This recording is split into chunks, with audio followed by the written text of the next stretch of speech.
അമേരിക്കയുമായി യാതൊരു തരത്തിലുള്ള ആണവ ചർച്ചകളും നടക്കുന്നില്ലെന്ന് ഇറാൻ. സൈനിക നീക്കങ്ങളെ തുടർന്ന് സംഘർഷം രൂക്ഷമായതിനാൽ ഈ വിഷയത്തിൽ ഇടപെടൽ താൽക്കാലികമായി നിർത്തിവെക്കുകയാണെന്ന് ഇറാൻ കഴിഞ്ഞ ദിവസം വ്യക്തമാക്കി. ഇറാനുമായുള്ള ആണവ കരാർ US പ്രസിഡന്റ് ഡൊണാൾഡ് ട്രംപ് ആഗ്രഹിക്കുന്നുണ്ടെന്നും അത് ഉടൻ തന്നെ തീരുമാനത്തിലെത്തുമെന്നും റിപ്പോർട്ടുകളുണ്ടായിരുന്നു. എന്നാൽ നിലവിൽ വാഷിംഗ്ടണുമായി ആണവ ചർച്ചകൾ നടക്കുന്നില്ലെന്നും ഇറാനുമായുള്ള ആണവ കരാർ US പ്രസിഡന്റ് ഡൊണാൾഡ് ട്രംപ് ആഗ്രഹിക്കുന്നുണ്ടെന്നും അത് ഉടൻ തന്നെ തീരുമാനത്തിലെത്തുമെന്നും റിപ്പോർട്ടുകളുണ്ടായിരുന്നു. എന്നാൽ നിലവിൽ വാഷിംഗ്ടണുമായി ആണവ ചർച്ചകൾ നടക്കുന്നില്ലെന്നും ഇറാന്റെ അടിയന്തര മുൻഗണന നിലവിലുള്ള സംഘർഷം അവസാനിപ്പിക്കുക എന്നതാണെന്നും ഇറാൻ വിദേശകാര്യ മന്ത്രാലയ വക്താവ് പത്രസമ്മേളനത്തിൽ വ്യക്തമാക്കി. ആണവ കാര്യങ്ങളിൽ എപ്പോൾ നടപടിയെടുക്കണമെന്ന് ഞങ്ങൾക്കറിയാം. ആണവ കരാർ സംബന്ധിച്ച ഒരു ചർച്ചയും നടന്നിട്ടില്ല. ഈ ഘട്ടത്തിൽ യുദ്ധം അവസാനിപ്പിക്കുക എന്നതാണ് ഞങ്ങളുടെ മുൻഗണന എന്ന് ഇറാൻ വിദേശകാര്യ മന്ത്രാലയ വക്താവ് പറഞ്ഞു. ഇറാനുമായുള്ള വെടിനിർത്തൽ കരാർ ലംഘിച്ചതിന് US നടപടി സ്വീകരിച്ചിട്ടുണ്ട്. ഇതിൽ നേരത്തെ റിപ്പോർട്ട് ചെയ്ത സംഭവങ്ങളും ഉണ്ട്. ഇറാൻ തങ്ങളുടെ ദേശീയ സുരക്ഷ സംരക്ഷിക്കാൻ ആവശ്യമായ നടപടികൾ സ്വീകരിക്കുമെന്നും വിദേശകാര്യ മന്ത്രാലയ വക്താവ് മുന്നറിയിപ്പ് നൽകി. ഇറാനും അമേരിക്കയും തമ്മിൽ നയതന്ത്ര ചർച്ചകൾ നടക്കുന്നുണ്ട്. എന്നാൽ ഇതിൽ പുരോഗതി ഉണ്ടാകാത്തതിന് പ്രധാന തടസ്സം അമേരിക്കയുടെ മാറിക്കൊണ്ടിരിക്കുന്നതും പരസ്പര വിരുദ്ധവുമായ ആവശ്യങ്ങളാണെന്നും അദ്ദേഹം ആരോപിച്ചു. അമേരിക്ക നിരന്തരം നിലപാടുകൾ മാറ്റുകയാണ്. അവർ പുതിയ ആവശ്യങ്ങൾ ഉന്നയിക്കുകയും മാധ്യമങ്ങളിലൂടെ ധാരണകൾക്ക് വിരുദ്ധമായ സന്ദേശങ്ങൾ പ്രചരിപ്പിക്കുകയും ചെയ്യുന്നുണ്ട്. ഇതാണ് ചർച്ചാ പ്രക്രിയ നീണ്ടുപോകാൻ കാരണമാകുന്നതെന്ന് അദ്ദേഹം കൂട്ടിച്ചേർത്തു.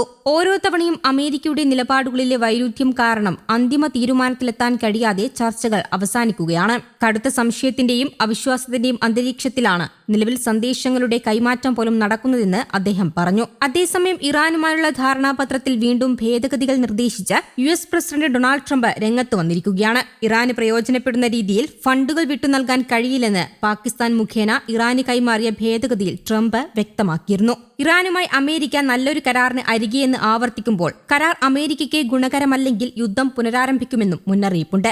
അമേരിക്കയുടെ നിർദ്ദേശങ്ങൾക്ക് ഉടൻ മറുപടി നൽകാൻ വിസമ്മതിക്കുന്ന ഇറാന്റെ സമീപനത്തോടും ട്രംപിന് എതിർപ്പുണ്ട്. നയതന്ത്ര പ്രശ്നപരിഹാരത്തിനാണ് മുൻഗണനയെന്നും ഹോർമൂസ് ഉടൻ തുറക്കുക, ഇറാൻ ആണവായുധങ്ങൾ സ്വന്തമാക്കുന്ന സാഹചര്യം ഒഴിവാക്കുക എന്നിവ പ്രധാന ലക്ഷ്യങ്ങളാണെന്നും ട്രംപ് പറഞ്ഞു. ആണവായുധം സ്വന്തമാക്കില്ലെന്ന് ഇറാൻ സമ്മതിച്ചത് നല്ല കാര്യമാണ്. ഹോർമൂസ് തുറക്കുകയും ഇറാന്റെ ആണവ പദ്ധതിയിൽ തീർപ്പുണ്ടാക്കുകയും ചെയ്താൽ US സൈന്യം മേഖല വിടുമെന്നും ട്രംപ് പറഞ്ഞു. ഇറാന്റെ ഭാഗത്തുനിന്ന് അനുകൂല പ്രതികരണത്തിനായി ഒരാഴ്ചയോ അതിൽ കൂടുതലോ സമയം ട്രംപ് കാത്തിരിക്കും. പ്രധാനമായും 3 കാര്യങ്ങളാണ് ധാരണാപത്രത്തിൽ ഉൾക്കൊള്ളിക്കാൻ ഇറാൻ ആവശ്യപ്പെടുന്നത്. ഒന്ന്, വിദേശത്തെ ഫണ്ടുകൾ മരവിപ്പിച്ചത് പുനഃസ്ഥാപിക്കലാണ്. രണ്ടാമത്തേത്, യുദ്ധത്തിൽ തകർന്ന അടിസ്ഥാന സൗകര്യങ്ങൾ പുനർനിർമ്മിക്കാനുള്ള ഫണ്ടിന്റെ കാര്യത്തിലാണ്. മൂന്നാമത്തേത്, ഉപരോധത്തിൽ ഇളവ് വരുത്തുകയെന്നതാണ്. ഈ 3 കാര്യത്തിലും തീരുമാനമായാൽ മാത്രമേ അന്തിമ ധാരണയിലെത്തുവെന്ന് ഇറാൻ അധികൃതർ നൽകുന്ന വിവരങ്ങളിലുണ്ട്. അതിനിടെ ലെബനനിൽ ഇസ്രായേൽ ആക്രമണം ശക്തമാക്കി. ആശുപത്രിക്ക് നേരെയുണ്ടായ ആക്രമണത്തിൽ ഒരു പാരാമെഡിക്കൽ ജീവനക്കാരൻ കൊല്ലപ്പെട്ടു. അമേരിക്കയുടെ MQ-1 ഡ്രോൺ തകർത്തതായി ഇറാനും അവകാശപ്പെട്ടു. തെസ്നീം വാർത്താ ഏജൻസിയാണ് ഈ വിവരം പുറത്തുവിട്ടത്. ഫെബ്രുവരി 28-ന് ഓപ്പറേഷൻ എപ്പിക് ഫ്യൂരി എന്ന പേരിൽ USഉം ഇസ്രായേലും ഇറാനു നേരെ തുടങ്ങിയ വ്യോമാക്രമണത്തിന്റെ ആദ്യ മണിക്കൂറുകളിൽ തന്നെ ഇറാൻ പ്രത്യാക്രമണം ആരംഭിച്ചിരുന്നു. ഗൾഫ് രാജ്യങ്ങളിലെ US-ന്റെ സൈനിക നിലയങ്ങൾ ലക്ഷ്യമിട്ടായിരുന്നു ഈ ആക്രമണങ്ങൾ. ഇറാന്റെ പ്രത്യാക്രമണങ്ങളിൽ US-ന് വലിയ നഷ്ടമാണ് സംഭവിച്ചിരിക്കുന്നത്. Saudi Arabia, UAE, Qatar, Kuwait, Iraq, Jordan, Bahrain, Oman എന്നീ രാജ്യങ്ങളിലായി US-ന്റെ സൈനിക കേന്ദ്രങ്ങൾ പ്രവർത്തിക്കുന്നുണ്ട്. മേഖലയിലെ സുരക്ഷിത സൈനിക കേന്ദ്രങ്ങൾ എന്നാണ് ഇവയെ വിശേഷിപ്പിക്കാറുള്ളത്. എന്നാൽ 20 മുതൽ 28 വരെ അമേരിക്കൻ സൈനിക കേന്ദ്രങ്ങൾ ഇറാൻ ആക്രമിച്ചതായും റിപ്പോർട്ടുകൾ വ്യക്തമാക്കുന്നു. News desk, Kerala Kaumudi.